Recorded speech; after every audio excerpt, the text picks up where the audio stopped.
गया। अगली सुबह वह टैक्सी स्टैंड के बाहर किसी शिकारी की तरह घात लगाकर बैठ गया और ड्राइवर के आने का इंतजार करने लगा। जैसे ही ड्राइवर अपनी शिफ्ट के लिए आया, किलर ने एक पैसेंजर का नाटक किया और चुपके से उसकी टैक्सी की पिछली सीट पर सवार हो गया। उस ड्राइवर को अंदाजा भी नहीं था कि आज उसने अपनी गाड़ी में किसी सवारी को नहीं बल्कि साक्षात मौत को बिठाया है। गाड़ी शहर की सड़कों पर दौड़ रही थी और पीछे बैठा जल्लाद सही मौके का इंतजार कर रहा था। रास्ते में जब ड्राइवर ने कुछ पूछने के लिए पीछे मुड़कर देखा तो उसका हलक सूख गया। पीछे एक ठंडी गन की नली सीधे उसकी तरफ तनी हुई थी। ड्राइवर को लगा कि यह कोई मामूली लुटेरा है, इसलिए उसने तुरंत अपना बटुआ निकाला और किलर के आगे कर दिया। लेकिन इस कातिल को चंद रुपयों की भीख नहीं बल्कि अपने दुश्मनों का पता चाहिए था। उसने गन को ड्राइवर की खोपड़ी से सटाया और कड़कती आवाज में पूछा, उस रात उन 2 पैसेंजर्स को मेरे घर से उठाकर कहाँ छोड़ा था? अपनी जान पर बनी देख ड्राइवर का दिमाग बिजली की तरह दौड़ा और उसने डरते डरते सब सच उगलना शुरू कर दिया। उसने बताया, सर, मैंने उन दोनों को एक प्राइवेट चार्टर्ड एयरपोर्ट से पिक किया था और आपके बंगले तक छोड़ा था। मैं बाहर ही गाड़ी रोककर उनका इंतजार कर रहा था। जब वे वापस आए तो दोनों लहूलुहान और घायल लग रहे थे। खास तौर पर उस आदमी के पैर में बहुत गहरी चोट लगी थी। मुझे लगा बड़े लोग हैं, एयरपोर्ट से आना जाना है, इसलिए मैंने कोई सवाल नहीं पूछा और उन्हें वापस उसी प्राइवेट एयरपोर्ट पर ड्रॉप कर दिया। मुझे मेरे पैसे मिल गए सर, मेरा इस सब से कोई लेना देना नहीं है, मुझे मत मारना। सारे सुराग मिल चुके थे। कातिल के दिमाग में अब उन दोनों दुश्मनों का पूरा रूट मैप साफ था। उसने ठंडे लहजे में ड्राइवर को आदेश दिया, गाड़ी को किसी सुनसान जगह की तरफ मोड़ो। ड्राइवर गिड़गिड़ाने लगा, सर, आप जो कहेंगे मैं करूंगा। मैंने सब सच बता दिया, मुझे छोड़ दो। लेकिन प्रोफेशनल किलर कभी गवाह नहीं छोड़ते। इससे पहले कि ड्राइवर कुछ और समझ पाता, किलर ने उसे मौत की नींद सुला दिया। ड्राइवर का खेल खत्म करने के बाद कातिल ने एक बार फिर अपनी पहचान बदली। एक नए जाली पासपोर्ट और टिकट के दम पर वह सीधे न्यू ऑर्लिन्स जाने वाली फ्लाइट में सवार हो गया। उसका मकसद साफ था, उन दोनों शिकारियों को ढूंढना जिन्होंने उसकी मोहब्बत को लहूलुहान किया था। न्यू ऑर्लिन्स पहुंचते ही उसने अपनी ट्रैकिंग मिटाने के लिए एक वैन किराए पर ली और अपने एक सीक्रेट स्टोरेज हाउस पहुंचा। वहां से उसने कुछ चुनिंदा हथियार, साइलेंसर और नया आईडी कार्ड निकाला। वैन की नंबर प्लेट बदलते ही वह सीधे एक कमर्शियल क्लीनिंग कंपनी, सफाई एजेंसी के दफ्तर गया और खुद को बतौर सफाई कर्मचारी रजिस्टर करवा लिया। वर्दी और सफाई का जरूरी सामान लेकर वह सीधे अपनी ही एजेंसी के हेड ऑफिस यानी अपने सीक्रेट बॉस की कॉर्पोरेट बिल्डिंग के सामने जा खड़ा हुआ। अंदर घुसने के लिए सफाई वाले का भेष सबसे मुफीद था, लेकिन तभी उसे पता चला कि हाई सिक्योरिटी जोन होने की वजह से अंदर जाने के लिए डिजिटल एक्सेस पास की जरूरत थी। वह समझ गया कि जल्दबाजी में गेम बिगड़ सकता है, इसलिए वह सही मौके का इंतजार करने लगा। तभी उसकी नजर एक डिलीवरी वैन पर पड़ी जो बिल्डिंग के अंदर भारी सामान ले जा रही थी। किलर के शातिर दिमाग ने तुरंत एक पैंतरा चला। उसने कचरे का एक बड़ा कंटेनर उठाया और दरवाजे की तरफ इस तरह बढ़ने लगा। अंदर पहुंचते ही किलर ने थोड़ी देर पोंछा लगाने का नाटक किया और जैसे ही डिलीवरी बॉय वहां से हटा, उसने अपनी वर्दी के नीचे छुपाया हुआ हथियार बाहर निकाल लिया। वह सीधे अपने बॉस के केबिन की तरफ बढ़ा। दरवाजा खोलते ही उसकी नजर बॉस और उसकी सेक्रेटरी पर पड़ी। बिना एक सेकंड गंवाए उसने गन तान दी और सेक्रेटरी को मजबूर किया कि वह अपने ही बॉस को कुर्सी से बांध दे। उन दोनों हथियारों के नाम और ठिकाने बताओ जिन्होंने मेरे घर पर हमला किया था। मौत को सामने देख उस शातिर बॉस की घिघी बंद गई। वह गिड़गिड़ाते हुए बोला, मेरा कसम से इस सब में कोई हाथ नहीं है। तुम जिस टारगेट को पेरिस में छोड़कर भागे थे, उस क्लाइंट कस्टमर का दिमाग घूम गया है। काम अधूरा छोड़ने की वजह से वह बुरी तरह भड़का हुआ है। वे गुंडे उसी क्लाइंट ने भेजे थे। वे तुम्हें खत्म करने आए थे, लेकिन तुम घर पर नहीं मिले तो तुम्हारी गर्लफ्रेंड उनके हत्थे चढ़ गई। इसके बाद बॉस ने उसे डांटते हुए चेतावनी दी, तुम पागल हो गए हो जो यहाँ वापस आए हो। चुपचाप अपनी पहचान बदलो और अगले कुछ सालों के लिए दुनिया के किसी ऐसे कोने में गायब हो जाओ जहाँ वह क्लाइंट तुम्हें कभी ढूंढ न पाए, वरना हम सब मारे जाएंगे। कातिल के सिर पर बदले का खून सवार था। उसने बॉस की दलीलों को अनसुना कर दिया। उसकी नजर पास ही पड़ी एक भारी कील ठोकने वाली मशीन पर पड़ी। उसने मशीन उठाई और सीधे बॉस के महंगे लैपटॉप पर कुछ कीलें दाग दी। टूटती हुई स्क्रीन के साथ उसने अपनी आंखों से इशारा किया, अगर अब भी जुबान नहीं खुली तो अगली कील तुम्हारे सीने के पार होगी। लेकिन बॉस को शायद अपनी ताकत का कुछ ज्यादा ही घमंड था। उसने कातिल की इस धमकी को हल्के में लिया और तेवर दिखाते हुए बोला, जितना जानता था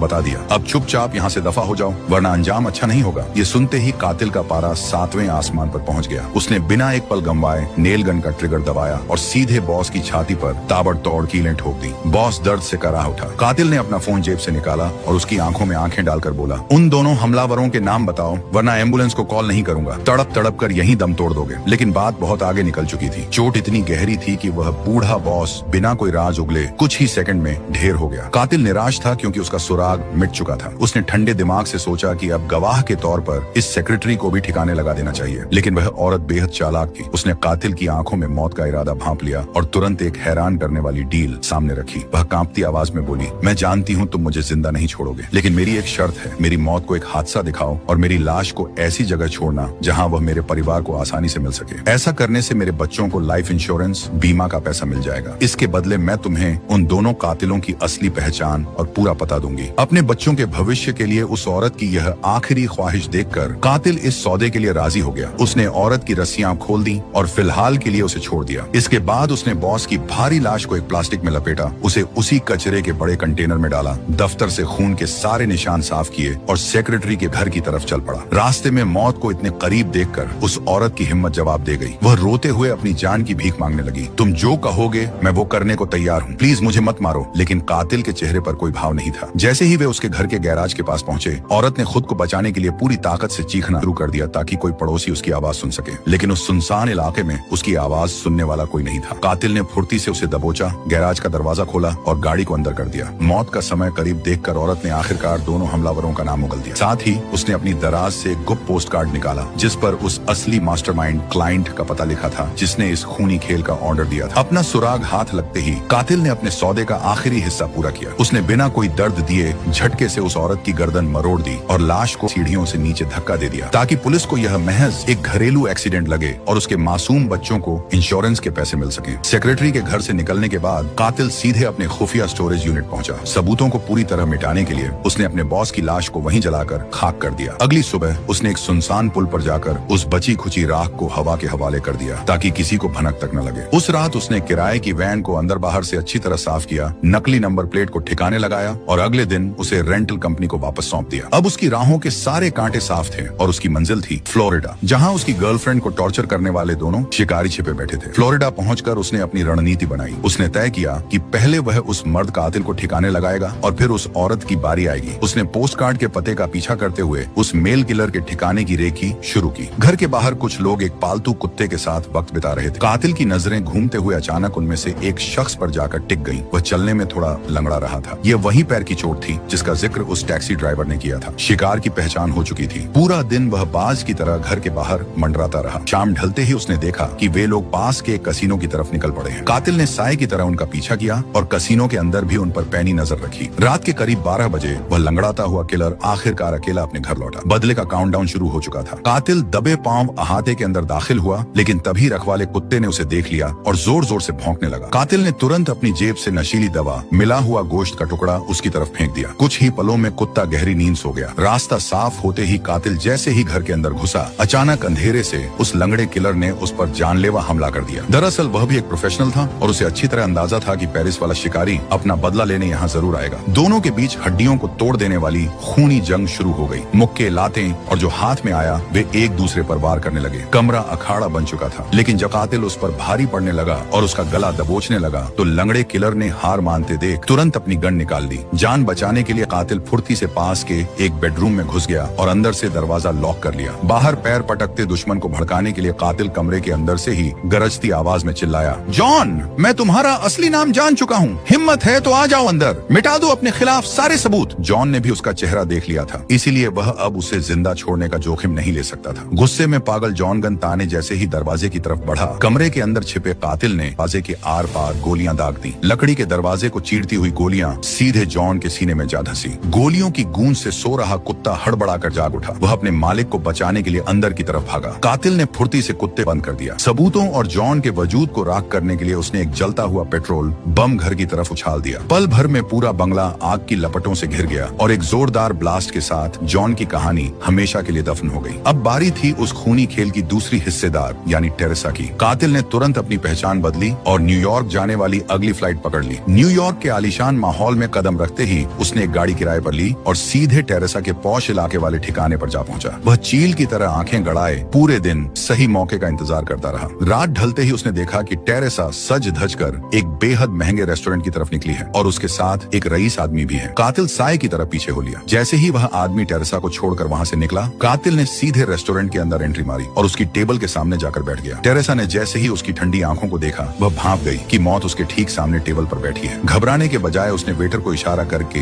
एक बेहद महंगी ड्रिंक ऑर्डर की और ग्लास घुमाते हुए ठंडे लहजे में पूछा, तो तुमने हमारे हैंडलर बॉस को ठिकाने लगा दिया? कातिल ने बिना कुछ बोले बस खामोशी से हाँ में अपना सिर हिला दिया। टेरेसा ने ड्रिंक की चुस्की ली और अपनी सफाई पेश करते हुए बोली, देखो, मेरा तुमसे या तुम्हारी उस लड़की से कोई निजी झगड़ा नहीं था। हम सिर्फ क्लाइंट के दिए पैसों के लिए काम कर रहे थे। सच कहूं तो मैं खुद टॉर्चर के सख्त खिलाफ थी। मेरा काम सिर्फ तुम्हें सीधे रास्ते मौत की नींद सुलाना था। पर जब तुम अपने घर पर नहीं मिले तो मेरे उस पागल साथी जॉन ने तुम्हारी गर्लफ्रेंड पर अपना गुस्सा निकाल दिया। टेरेसा की इस चिकनी चुपड़ी बातों का कातिल पर रत्ती भर भी असर नहीं हुआ। उसने अपनी जेब में गन पर हाथ टिकाया और बर्फ जैसी ठंडी आवाज में कहा, कहानी अच्छी है पर मैं तुम्हें जिंदा नहीं छोड़ूंगा। टेरेसा समझ गई कि यहाँ तमाशा करने से कोई फायदा नहीं है। वह चुपचाप उठी और कातिल के साथ रेस्टोरेंट से बाहर एक सुनसान और अंधेरे पार्क की तरफ चल दी ताकि इस खूनी खेल का आखिरी फैसला किया जा सके। पार्क की ढलान वाली सीढ़ियां उतरते समय अचानक टेरेसा का पैर फिसला और वह लड़खड़ाकर गिर पड़ी। उसने बेबसी का नाटक करते हुए कातिल की तरफ मदद के लिए अपना हाथ बढ़ाया, लेकिन कातिल कोई नौसिखिया नहीं था। उसने उसकी आंखों में छिपा फरेब पढ़ लिया और उसकी छाती पर गोली दाग। टेरेसा की आस्तीन के अंदर एक बेहद धारदार छुरी छिपी हुई थी। अगर वह उसकी मदद के लिए हाथ बढ़ाता तो वह छुरी सीधे कातिल के गले के पार होती। एक और शिकारी का अंत हो चुका था और सीधे शिकागो जाने वाली फ्लाइट पकड़ ली। अब उसकी गन की नली सीधे उस महा मास्टरमाइंड यानी उस क्लाइंट की तरफ मुड़ने वाली थी जिसने इस पूरे खूनी तांडव की पटकथा लिखी थी। शिकागो पहुंचकर जब कातिल ने उस क्लाइंट की कुंडली खंगाली तो उसे एहसास हुआ कि यह शिकार बाकी सबसे अलग है। वह आदमी अथाह पैसे और ऊंचे रसूख वाला एक अरबपति था जिसकी सुरक्षा को भेदना नामुमकिन के बराबर था। कातिल ने हड़बड़ी दिखाने के बजाय उसके आलीशान पेंट हाउस के बाहर डेरा डाल दिया और उसकी हर हरकत पर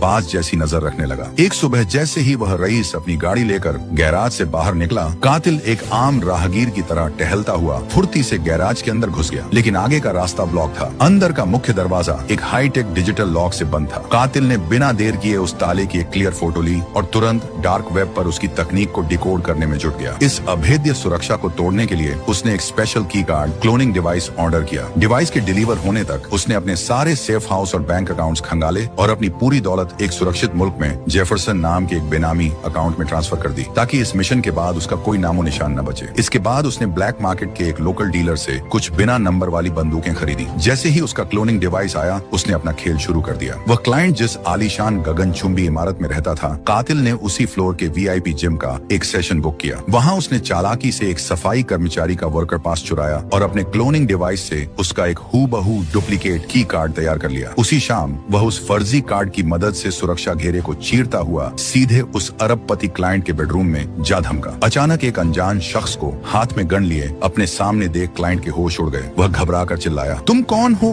और यहाँ अंदर कैसे घुसे? कातिल को लगा कि यह अमीर आदमी सिर्फ अनजान बनने का नाटक कर रहा है। उसने जेब से वही सीक्रेट पोस्ट कार्ड निकाला और क्लाइंट के चेहरे के आगे कर दिया जिस पर इस सुपारी का पूरा ब्यौरा था। पोस्ट कार्ड देखते ही क्लाइंट के चेहरे का रंग सफेद पड़ गया। उसे तुरंत याद आ गया कि यह वही शूटर है जो पेरिस वाले मिशन में चूक गया था। अपनी जान की भीख मांगते हुए क्लाइंट तेजी से बोला, रुको, मेरी बात सुनो, इस सब में मेरी कोई गलती नहीं है। जब तुम्हारा पेरिस वाला मिशन फेल हुआ तो मैंने सोचा कि इंसान से गलती हो जाती है और मैंने बात वहीं खत्म कर दी थी, लेकिन वो तुम्हारा हैंडलर बॉस था जिसने मुझे भड़काया। उसने कहा कि यह तुम्हारी लापरवाही है और तुम्हें जिंदा छोड़ना खतरे से खाली नहीं है। उसने मुझसे $1,500 और मांगे ताकि वह तुम्हें और तुम्हारे वजूद को हमेशा के लिए मिटा सके। ये सुनते ही कातिल के दिमाग की कड़ियां जुड़ गईं। असल में उस बूढ़े बॉस को गुस्सा इस बात का था कि उसका सबसे बेस्ट शूटर फेल कैसे हो गया। उसे डर था कि अगर पुलिस ने इस शूटर को पकड़ा तो वो खुद भी जेल जाएगा। इसलिए उस लालची बॉस ने ही इस कातिल को रास्ते से हटाने के लिए उन 2 शिकारियों को उसके घर भेजा था। क्लाइंट लगातार गिड़गिड़ा रहा था, उन दोनों जल्लादों को भेजने में मेरा कोई हाथ नहीं था, सब तुम्हारे बॉस का प्लान था। कातिल ने अपनी पारखी आंखों से क्लाइंट के चेहरे को देखा। वो समझ गया कि मौत के मुहाने पर खड़ा यह अमीर आदमी झूठ नहीं बोल रहा है। कुछ पलों के ठंडे सन्नाटे के बाद कातिल ने अपनी गन नीचे की, लेकिन जाने से पहले उसने क्लाइंट के कान के पास बर्फ जैसी ठंडी आवाज में चेतावनी दी, आज के बाद अगर दुनिया के किसी भी कोने में मेरी पहचान उजागर हुई तो अगली बार मैं बात करने नहीं आऊंगा। खौफ से कांपते हुए क्लाइंट ने हाँ में सिर हिला दिया। सारे हिसाब किताब चुकता हो चुके थे, नफरत की आग शांत हो चुकी थी। कातिल वहाँ से चुपचाप निकला और सीधे अपने मुल्क डोमिनिकन रिपब्लिक वापस लौट आया। घर पहुंचकर उसने देखा कि उसकी गर्लफ्रेंड अब पहले से काफी बेहतर थी और कोमा से बाहर आ चुकी थी। उसने अपनी जिंदगी की आखिरी गन को हमेशा के लिए जमीन में दफन कर दिया। खून और बारूद के उस काले रास्ते को छोड़कर वह अब अपनी प्रेमिका के साथ एक बेहद शांत और आम इंसान की तरह जिंदगी। अगर आपको मूवी एक्सप्लेन वीडियो पसंद आते हैं तो चैनल को अभी लाइक और फॉलो या सब्सक्राइब जरूर करें।